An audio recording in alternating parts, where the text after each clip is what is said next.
Oh hey! How are you guys doing? It's Natasha. Welcome to my kitchen once again. And tonight I'm going to make for you guys vegan red lentil curry. This is actually one of my favorite vegan recipes that I've been making for the last year.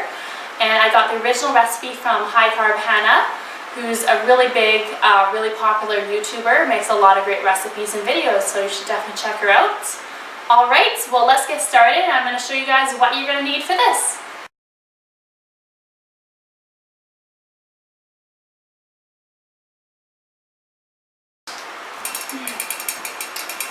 Alright guys, so I know you can't see my face, but oh well. You can see all the food here. I'm just going to show you what we need. So first off, I've already started cooking the brown rice. I have it on medium right now, and since I'm using Salad Master, when it starts clicking, or this is actually kind of above clicking, when it starts clicking,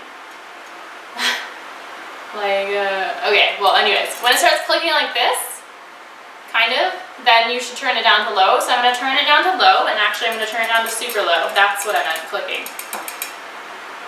And then it's just going to create like an induction inside, and the rice is going to cook much faster and more effectively that way. So now the rice is ready to go, and we're going to get started with the main meal. So we're going to use this, this is a 5-quart pot. Again, this is also by Salad Master. I highly recommend you use them because it just makes more efficient cooking, but probably you could use an Instapot as well. That would be really good, or you could just use a regular cookware as well. I'll tell you how to make it regardless of what kind of cookware you're using. Okay, so the first thing we want to do is turn on the elements. We're going to start and turn it on just low for now. So the first thing we're going to put in is extra virgin olive oil, or you could also use coconut oil. This is the Kirkland Signature brand. We're just going to estimate, put in approximately 1 to 2 tablespoons, okay? Great. Excellent. And I'm just going to tilt the pan to make sure it gets, kind of covers the whole bit of the pan there. Alright, don't know if you can see that. There you go. Alright, so the first thing we want to do is we want to saute the onions and saute, you can either do garlic cloves or jalapeno. If you were watching my video yesterday, I said that my mom is actually allergic to garlic, so we don't ever cook with it here, and we always use jalapeno instead. So this is half of a white onion. You can do white or red. I'm going to put this into the pot.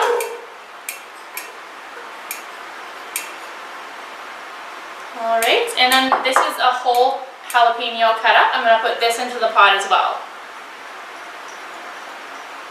Alright, and I just realized I forgot to get something to mix it with. Be right back. Alright, I'm just going to use this wooden tool here. I'm just going to mix this around, and I'm going to turn the heat up a bit so it's more like medium-low, so it can saute a bit. That just means the onions will get translucent. And it's just, I don't know, look up what the word saute means, but it just starts to cook it like a little bit together. Alright, so,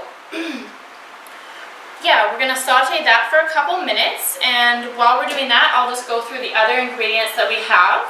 So what we'll also be using is we have 4 cups of vegetable broth here. We're using the organic vegetable broth from Home Goodness. You can get this at Costco in bulk.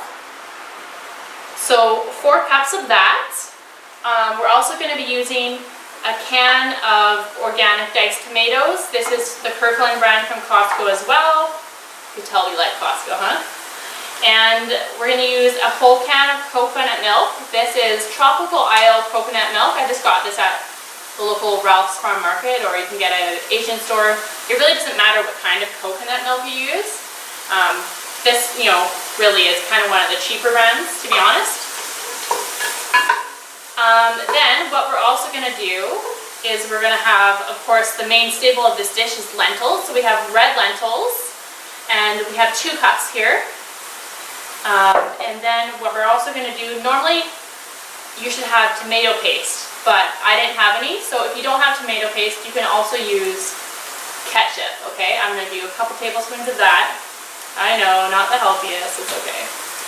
And then we have cabbage, normally green cabbage, but I only had purple, so do 2 to 3 cups of that. I like lots, because it's, you know, nice and healthy for you.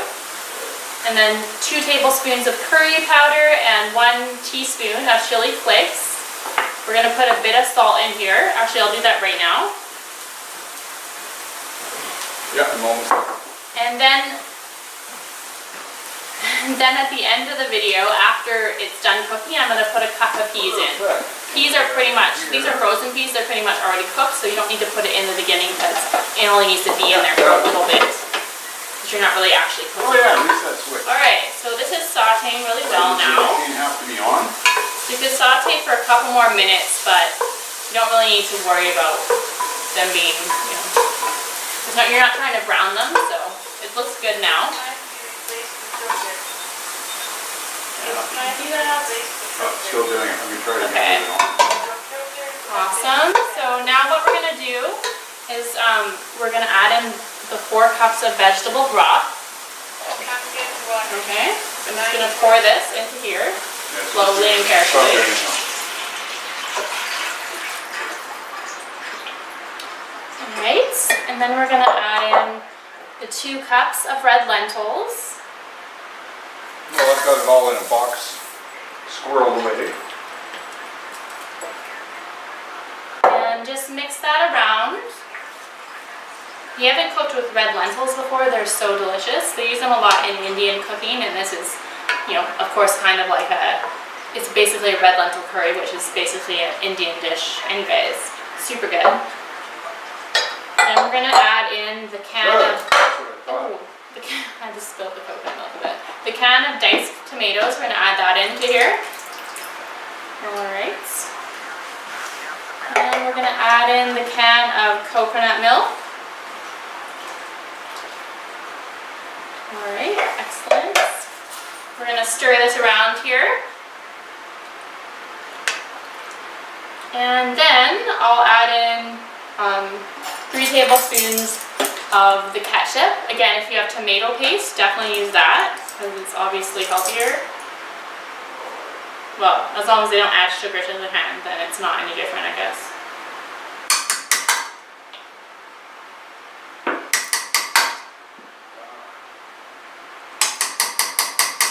Okay, there we go. Yeah. And we're going to add in the curry powder and the chili flakes. Hers seems to be. I mean, she's walking completely normally. She walks slowly, but she walks normally with no limp. And then we're going to add in the cabbage.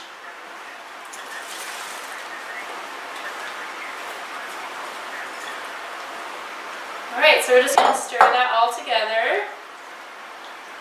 It's looking really good. You guys see that? Mmm, yummy.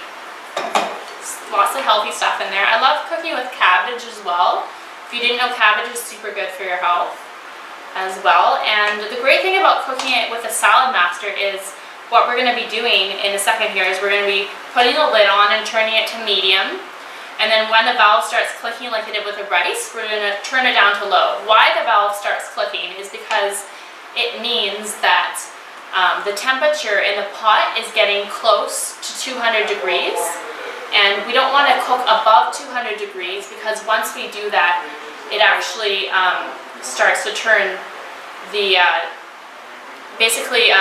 foods will go from alkaline to acidic, and it will actually like deplete the nutrients from the vegetables in your meals. So it's actually been scientifically proven best to cook under 200 degrees for the most nutritious meals. That way you're not depleting the vegetables of more than 50% of their vitamins. Okay, so, and cabbage, when it's in an alkaline state, so when it's cooked, either when it's raw or when it's cooked under 200 degrees, is very, very good for you. A lot of people don't like cabbage because normally when it's cooked, normal cookware cooks at over 200 degrees because if you boil something, boiling is 212 Fahrenheit, so it's over 200 degrees, and then the cabbage becomes acidic and it actually gives a lot of people gas. So a lot of people don't like it for that reason. Alright, so what I'm going to do now that we have this all mixed together here, just take a look. Doesn't that look delicious? I'm gonna turn the heat up to medium, and I'm gonna put the lid on. And now we're just gonna wait until it starts clicking. And then when it starts clicking, we're just gonna turn it down to low and then let it cook for about 20 minutes, 25 minutes.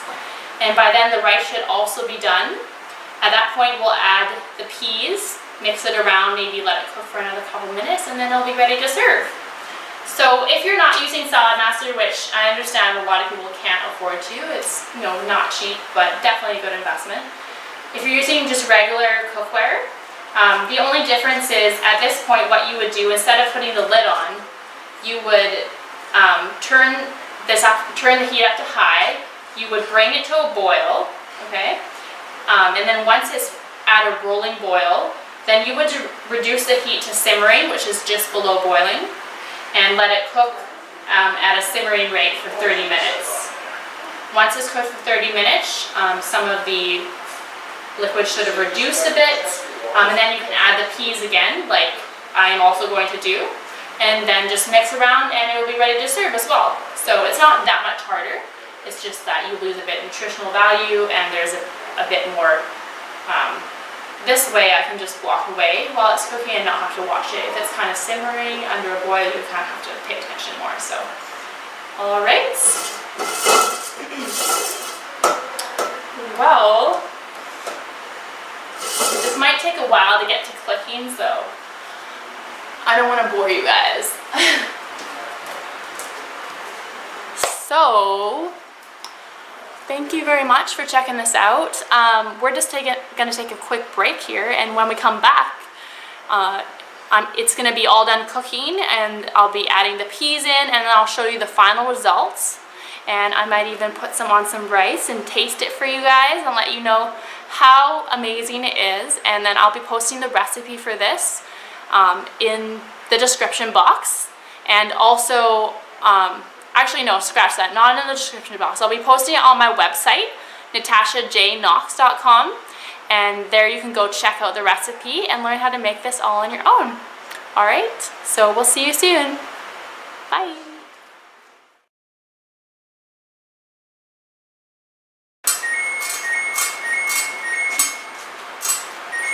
Alright, that's the timer. Hey again. So, the timer just went off as you heard, and I just checked the rice. And it is looking great.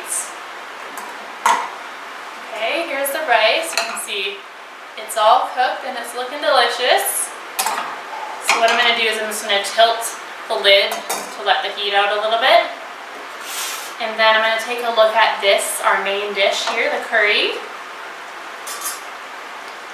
Okay, it looks great. Just going to put the lid right there for a sec. Okay, it's looking beautiful. Look at all that delicious color. Smells great. So I'm just going to stir it around. You can see it's very thick here, and some of the liquid, was kind of absorbed and just like, it's not very liquidy anymore. It's kind of like very much like a stew. Okay. And what we're going to do now is we're going to take our cup of peas, we're going to pour them in here. I'm just going to stir the peas around. And again, the peas are already cooked, so we don't really need to do any further cooking with them. But what I'm going to do is I'm going to get a spoon and I'm going to taste this and see how it is. Alright. See if we need to add anything else.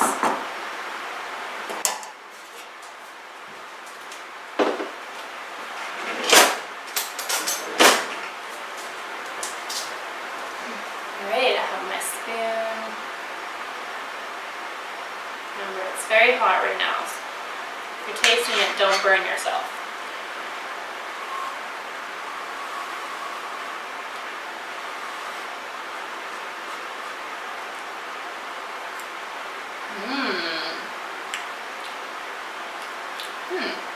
Has a bit of different taste than normal because normally I don't use the red cabbage, I use the green. And I feel like it adds a bit of a different dimension to it. I like it though. It's very good, lots of flavors. Personally for me, I always like there to be a little bit of a kick there. So what I'm actually going to do is I'm going to get out one of my favorite hot sauces and add a little bit of in there just to do a little bit of extra seasoning, a little bit extra punch.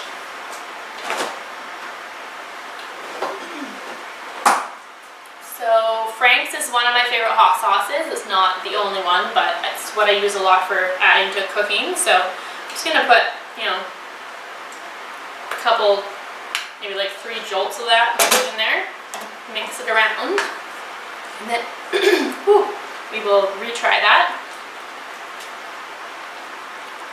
It's so colorful though and pretty, especially with the purple cabbage. I love that, the extra color pop that it adds. Got some great oranges, reds, greens, and purple in there. It's really pretty. Alright, so we're going to try it again now with the hot sauce added.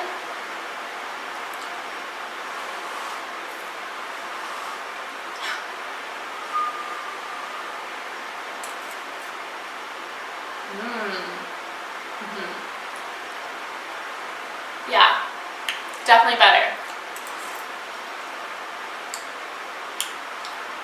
I could even add a bit more, but I don't want to just because not everyone in my family likes the same amount of spice, so I don't want to make it too hot. But it's very good now, and then the individual person can add, you know, extra hot sauce if they want, or extra salt, or just leave it as is. I also recommend that once you serve this, so you put the rice, obviously put this on top of the rice, that you get some nutritional yeast, because if you're eating a vegan or vegetarian diet, you're not getting a lot of B12, because people usually get that from meat. So adding nutritional yeast on top is great, not only for getting your B12, but it also has a really nice cheesy flavor, and so it just makes a really great topping for stews and things like this. So I definitely recommend that.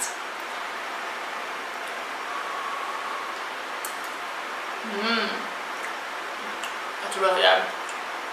Again, this is really, really good. I could eat this for many, many days in a row. That's why it's one of our favorites. So anyways, I hope you guys enjoyed me showing you how to make one of my favorite recipes, red lentil curry. And make sure you go to my website, as I said, natashajknox.com. I'm going to post a recipe there. And thank you so much for watching this video. If you enjoyed it, please like it. Please give it a share. And I hope to see you again in the future. Alright, have a great night. Bye-bye.